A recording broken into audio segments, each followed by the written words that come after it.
Alors, je m'appelle donc Tom Almodar, effectivement. J'ai 23 ans et dans la vie, je suis chanteur, comédien et un petit peu danseur.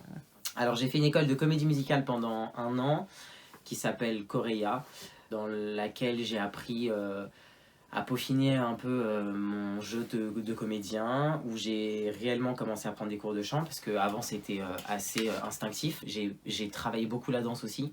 J'avais fait du hip-hop un peu plus jeune, mais là du coup c'était plus du modern jazz, etc. Donc c'était plus technique. Donc, I love it when you call me señorita.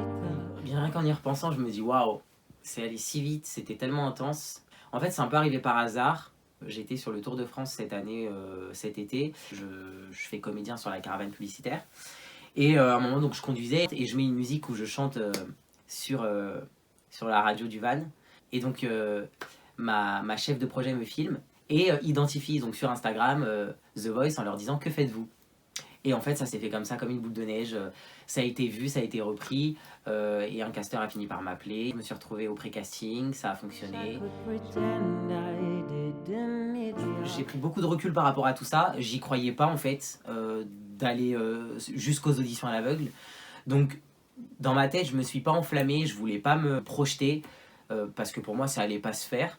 Et finalement, je passais les castings. Et à un moment, je me suis dit, ok, commence à prendre ça au sérieux. Et parce que bah, t'es à 2 doigts des auditions à l'aveugle là. Donc j'ai commencé vraiment à prendre ça au sérieux, à travailler de mon côté énormément avec ma coach vocale, à peaufiner les détails, à vouloir faire quelque chose de bien. Et c'est là où a commencé à s'installer pas mal le stress, l'anxiété. Parce que moi, je suis quelqu'un de très très anxieux, de perfectionniste et très très dur avec moi-même. Donc je voulais vraiment faire les choses bien et puis bah ça reste The Voice, TF1, des millions de téléspectateurs, je savais que voilà, ça allait engendrer une visibilité énorme. Donc je voulais pas faire les choses à moitié. Et donc les auditions à l'aveugle le jour du tournage, bah, un stress énorme, une angoisse, en y repensant, je me dis mais parfois je me fais du mal, genre je suis pas bien, je suis malade, ça ne va pas. Et du coup bah forcément quand je suis arrivé sur scène, stressé, j'étais comme ça. Et rien qu'en y repensant et en regardant les images, je me dis mais pourquoi? Mais j'ai pas de regrets, je suis contente de ce que j'ai fait, je suis contente des énormes retours que j'ai eu de plein de monde, j'ai été énormément touchée. Forcément, moi j'ai vu tous les défauts, ce qui allait pas, mais ça reste que positif, j'ai appris beaucoup de choses. Rien ne s'arrête là, tout est encore à suivre et à écrire. Donc voilà, un stress énorme, mais ça je vais y travailler et je vais tout défoncer. Mine de rien, beaucoup de choses et m'a surtout recentré sur ma passion principale qui est le chant. Le chant pour moi c'est comme respirer, enfin c'est vital, j'ai besoin de chanter tout le temps. Et j'avais un peu perdu ce goût de chanter parce que je suis rentré dans quelque chose d'assez technique, le fait de prendre des cours avec ma coach, etc. Je suis vraiment resté fixé sur la technique tout le temps et je me suis rendu compte qu'en fait je chantais plus vraiment pour le plaisir.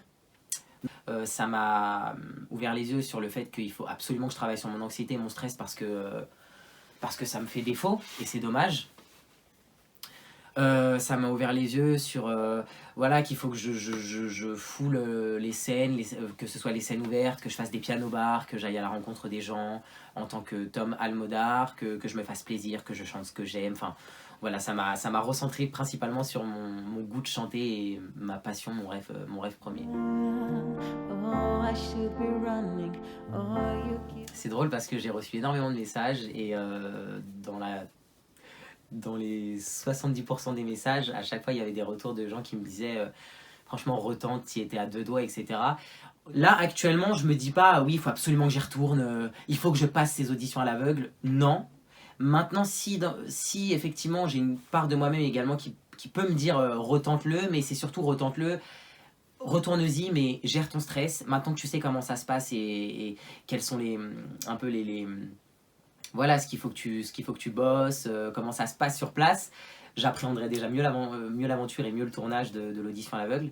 Donc c'est surtout dans ce sens-là où je me dis, ok, pourquoi pas retente-le et lâche-toi à fond. Après, concernant cette aventure, je suis extrêmement content parce que j'avais peur d'être déçu en fait un peu des coulisses, de ce qui pouvait se passer, etc. Et en fait, j'ai été hyper positivement étonné. Les équipes sont géniales. Enfin, en tout cas, moi, c'est mon ressenti personnel, mais les équipes sont géniales. Le producteur artistique Pascal Guix, extrêmement gentil dans le partage, très humain. Bruno Berberes, pareil, très gentil dans la déconnade. Enfin, globalement, j'ai vraiment vécu un bout d'expérience top. Je me suis senti porté.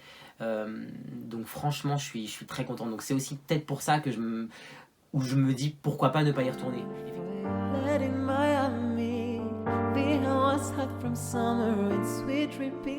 Surprenant, émouvant, instructif et musical.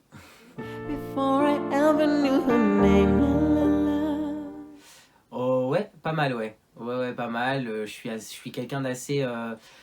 malgré mon trac de tous les jours, malgré mon stress, je suis quelqu'un d'assez téméraire, assez têtu aussi parfois. Mais je suis aussi quelqu'un de très sensible, comme Mowgli. Donc effectivement, ça fait 3 ans maintenant que je fais Mowgli dans le livre de la jungle. Chaque année, on a essayé, avec les créateurs du spectacle, avec toute l'équipe artistique, de redonner souffle à ce spectacle et de ne pas rester dans une routine et dans un même schéma comme la première année, que ce soit nous au niveau de notre jeu. Après, il y a aussi les comédiens qui changent. Chaque année, il y a un peu des changements au niveau de l'équipe, donc ça permet de trouver de nouvelles choses et entre guillemets un nouveau jeu avec la personne que tu as en face de toi. Après, forcément, ça reste la même histoire et le même noyau, donc je dirais pas une lassitude, mais voilà, maintenant je l'ai dans la peau, ça y est, il est ancré, c'est fait. Donc forcément, il y a une envie d'évolution et de nouveauté, forcément. On se charrie tellement backstage. On est tous très blagueurs dans l'autodérision et on fait que ça tout le temps. On se chamaille, on se charrie, on se met des olives. Donc ça, c'est la particularité du livre de la jungle, c'est-à-dire que hop, tu te baisses, plouc, un petit doigt. Ce qui est en backstage reste en backstage. Je suis souvent dans la blague et dans le rire. J'adore rire. Et c'est vrai que sur scène, quelquefois, avec la fatigue parfois, dans les mois difficiles comme le mois de décembre où on joue tout le temps, tous les jours, bah forcément il y a une fatigue qui s'installe. Donc du coup, bah, t'es plus sujet à être déconcentré ou à rire de choses qui peut être futile au quotidien ou qui t'aurait pas fait rire, mais là c'est et parfois si il m'arrive des gros fous rires sur scène, des moments de solitude quand il y a des problèmes techniques et que tu es censé combler, effectivement bah j'essaye de combler avec ce que j'avais la première année où par exemple il n'y a pas de musique qui s'est lancée. Donc bah, on était sur scène, le public est là, tu es censé continuer, donc tu combles et tu masques et tu fais comme tu peux. Voilà, parfois assez brillamment et parfois voilà quoi. Alors effectivement, je viens d'ouvrir ma chaîne YouTube, donc à mon nom et mon prénom, hein, Tom Almodar. J'avais vraiment envie de faire quelque chose une chaîne où je me fais plaisir, où je chante ce que j'aime, où je me fais des tripes. Avant tout me faire plaisir. Et je pense que tant que tu te fais plaisir toi, forcément tu fais plaisir aux gens après. Donc avec un slogan Good Vibes, Music and Love, où j'interprète donc des chansons d'artistes connus ou peut-être un peu moins connus, voilà, où je fais des covers. Donc ici, hein, vous êtes chez moi, donc avec mon petit micro, avec mon matériel, donc mon ordinateur, etc. Je fais mes petits montages de voix, tout ça. Je me suis donné comme défi de sortir 2 covers tous les mois, le 10 et le 20 de chaque mois.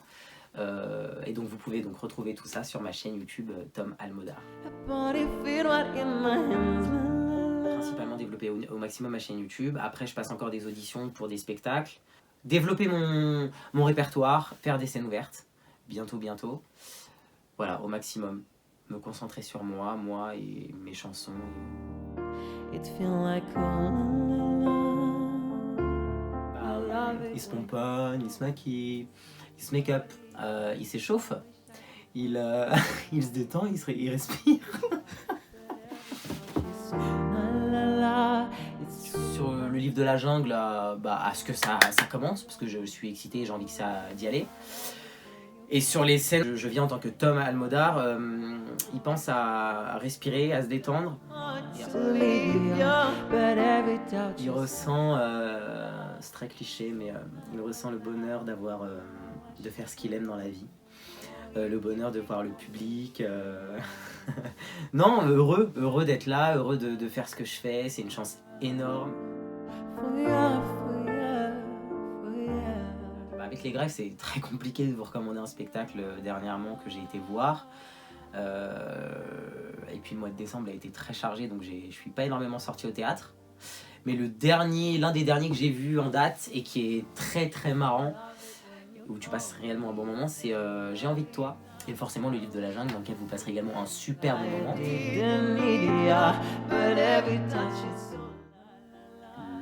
jaune. Non, un animal marin, j'aimerais bien vivre dans la mer. Après lequel, tant que je me fais pas manger tout de suite et que je suis assez haut dans la chaîne alimentaire, ça me va. Instagram. Un plat tiep, poulet, avec sauce yassa. La Estie l'Orangina, c'est... 2019, parce que ça a été une superbe année, autant professionnelle que personnelle, avec The Voice qui arrive un peu comme ça, et je suis très comment dirais-je, pas superstitieux, mais je me dis voilà, c'est des signes, c'est des choses qui se font, et c'est pas pour rien que ça arrive, donc voilà, 2019. Un film... Sauver ou périr, avec Pierre Ninet pour Mowgli. Comme ça. La joie de vivre. Good vibes, music and love.